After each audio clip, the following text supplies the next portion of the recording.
Prologue. Il y eut d'abord un éclat de voix, une porte claquée, puis le silence. Dans les couloirs du lycée Montalembert, l'affaire fit le tour des salles plus vite qu'un incendie. Un professeur, respecté, discret, presque aimé, avait été humilié en public par un collègue plus jeune, plus habile, plus en vue. Chapitre 1er. Rodrigue entra dans la cuisine, prendre son petit déjeuner. Son père avait simplement cessé de parler. Le vieux professeur était assis, sa tasse restait pleine devant lui, les yeux perdus dans la lumière froide. Il portait encore sa veste de velours côtelé, celle qu'il gardait pour les jurys et les conférences. Un léger pli entre les sourcils, rien d'ostensible, rien de théâtral. Mais ce silence-là, ce n'était pas un silence de fatigue, c'était la honte. Il avait fallu peu de choses. Une réunion, une phrase blessante, un rire trop appuyé. Et le nom de son père, Diègue de Bivard, jusque-là prononcé avec respect, s'était tordu dans les bouches des autres. Plus tard, sur le forum des élèves, un gif animé l'avait parodié. Un commentaire salé avait récolté 27 likes. Les captures d'écran s'étaient multipliées. Ce qu'il avait construit en 30 ans d'enseignement, prestige discret, influence tranquille, s'effritait, pixel après pixel. Rodrigue n'avait rien dit. Il avait observé. Et, dans ce mutisme, une décision s'était lentement formée. Non pas une colère, une nécessité.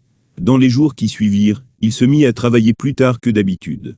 Il écumait les archives numériques, les relevés de mails, les anciens comptes de l'école, les profils en veille. À 20 ans, on sait chercher vite. On n'appelle pas cela fouiller. On appelle cela réparer. Pendant ce temps, Chimène étudiait. Elle devait défendre, dans une semaine, un dossier de fin de cycle devant un jury académique. C'était une des élèves les plus brillantes du lycée, lucide, intense, méthodique. Elle avait l'art de faire taire les bavards par une seule phrase, et celui de poser sur chacun ce regard légèrement en retrait, comme si elle observait un monde déjà jugé. Son père, Gomez de Gormas, dirigeait le département d'histoire et de lettres depuis 6 ans. Il passait pour exigeant, un peu hautain, parfois tranchant, mais ses résultats faisaient taire les critiques. Chimène l'admirait, et elle savait, sans fausse pudeur, qu'elle lui ressemblait. Chapitre 2. Rodrigue programma la publication pour 6h30, heure de début du service de surveillance informatique. Trop tôt pour qu'on soupçonne un élève ordinaire. Trop tard pour qu'on pense à un adulte. Entre deux mondes, comme lui. Le fichier était simple, un dossier compressé contenant plusieurs documents internes, rien d'illégal, mais tout était là. Des échanges par mail, où Gomez orientait des recrutements à l'avantage de certains proches. Une note de service modifiée discrètement, peu avant une élection de délégué de section. Des appréciations pédagogiques recopiées, mot pour mot, d'années antérieures. Et, surtout, un enregistrement sonore, la voix de Gomez, sarcastique, moqueuse, parlant du vieux Diègue, comme d'un meuble qu'on avait oublié de jeter. Ce n'était pas une bombe, c'était un dégel. L'autorité fissurée, le respect sapé de l'intérieur. À 7h08, un premier message apparut sur le forum de classe de Terminal H. Vous avez vu ça? À 7h32, le lien était relayé sur un compte Instagram étudiant. À 8h04, le nom de Gomez ne figurait plus à l'ordre du jour du conseil du vendredi. À 8h40, Chimène entra dans le lycée sans savoir que son monde venait de se déplacer d'1 degré. Elle le vit dans les regards. On ne la fixait pas, on l'évitait. Un détour de pupitre ici, une salutation trop vite avalée là. Elle sentit, sans les entendre, les mots autour d'elle. Gomez, piston, enregistrement. Quelque chose d'invisible collait à sa silhouette comme une ombre. Lorsqu'elle vit son père au bout du couloir, debout, téléphone en main, lèvres serrées, elle comprit. Il ne la vit pas. Il était en train de lire. Elle n'osa pas l'interrompre. Pas encore. Rodrigue, lui, observait de loin. Il n'avait pas dormi. Il n'en ressentait pas le besoin. Ce qu'il voyait, à présent, ce n'était pas une chute. C'était une balance revenue à l'équilibre. Son père, hier seul contre tous, avait retrouvé une forme de dignité. Et Rodrigue, à son insu, venait d'entrer dans une guerre qu'il n'avait pas fini de comprendre. Dans l'après-midi, Chimène demanda à voir Rodrigue. Elle ne cria pas. Elle ne pleura pas. Elle ne demanda qu'une chose. Est-ce toi? Il ne répondit pas. Chapitre 3. Il s'était donné rendez-vous, dans une salle de travail vide, au dernier étage du bâtiment B. C'était là qu'ils s'étaient parlé pour la première fois, 1 an plus tôt, en préparant un projet commun sur Don Juan. Ironie du sort. Ou présage. Rodrigue était déjà là, assis, les bras croisés sur la table, le regard fixe. Il ne leva pas les yeux quand elle entra. Tu savais qu'il dirait que mon père est fini. Pas une question. Une affirmation. Il ne répondit pas. Tu savais qu'il n'aurait plus de voix dans les décisions. Qu'il ne resterait qu'un homme orgueilleux, trop usé pour se défendre, trop fier pour se justifier. Tu le savais. Il releva enfin la tête. Dans ses yeux, il n'y avait ni victoire, ni remords. Et mon père à moi, dit-il, il devait rester quoi? Une caricature en ligne? Un homme qu'on déshonore en public, pour le sport? Un professeur qu'on montre du doigt, comme on désigne un meuble cassé? Chimène ne bougea pas. Elle ne pleurait pas. Sa voix était ferme. Alors c'est ça, ta réparation? Une guerre froide dans les couloirs? Mon père contre le tien, et moi entre les deux, comme un prix de consolation? Il voulut répondre, mais elle le coupa. Ce que tu as fait, ce n'est pas de la justice. C'est une exécution sans procès. Ce n'est pas une vérité que tu as publiée. C'est une vengeance. Il haussa les épaules, doucement. Les faits étaient réels. Oui, dit-elle. C'est ce qui rend la chose irréparable. Le silence s'installa. Danse. Ce soir-là, il ne rentra pas tout de suite. Il erra dans les rues vides, sous les lampadaires qui dédoublaient son ombre. Il pensait à ce qu'il avait fait, à ce qu'il avait cru faire, à ce qu'elle avait dit.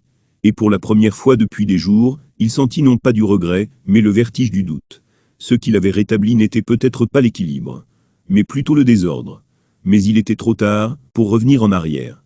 Et dans les couloirs du lycée, ce n'étaient plus des rumeurs qui circulaient. C'étaient des prises de position. Et lui, Rodrigue, allait devoir tenir la sienne, jusqu'au bout. Chapitre 4. Chimène ne dormit pas. Les mots de Rodrigue tournaient en elle comme une lame qu'on ne parvient pas à retirer. Pas assez pour tuer, mais trop blessante pour rester ignorée.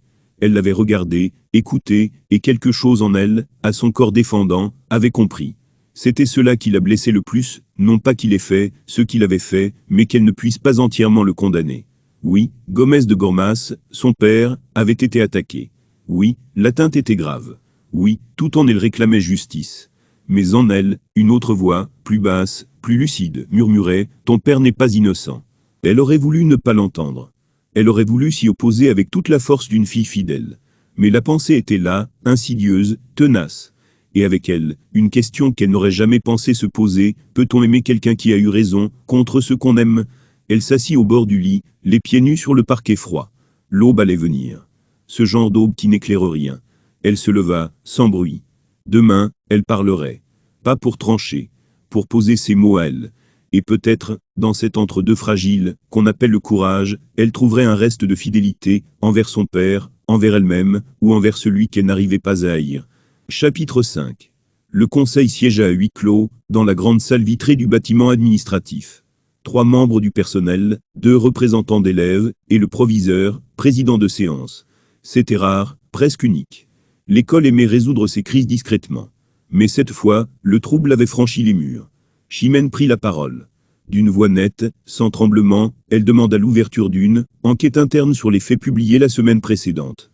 Elle évoqua une fuite ciblée, une intention destructrice, un préjudice porté à un enseignant avant toute forme de contradiction possible. Elle ne nomma pas Rodrigue. Mais chacun, dans la pièce, savait. Il n'était pas présent. Elle l'avait voulu ainsi. Quand elle eut fini, un silence s'installa. Le proviseur la remercia. Le reste fut pure procédure. Réprimande, et tape sur les doigts. 2 jours plus tard, la délégation du lycée Montalembert remporta le grand tournoi d'éloquence interlycée.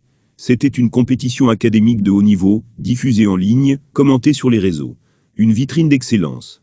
Rodrigue y avait été intégré la veille, pour remplacer le favori, tombé malade. Il n'avait pas protesté. Il n'avait pas hésité. Le sujet de la finale, faut-il toujours dire la vérité? Son discours fut court. Ni provocateur, ni flamboyant. Juste une voix posée, grave, qui parlait de son père, de l'école, du silence qu'on apprend à tenir, et du prix qu'il faut parfois payer, pour rendre justice à ceux qui n'ont pas su se défendre eux-mêmes. À la fin, un silence. Puis les applaudissements. Longs, sincères. Il ne cherchait plus à convaincre. Il témoignait. Chimène suivit la finale sur un écran, dans une salle d'études presque vide. Elle ne bougea pas pendant toute la prestation. À la fin, elle ferma l'ordinateur sans un mot.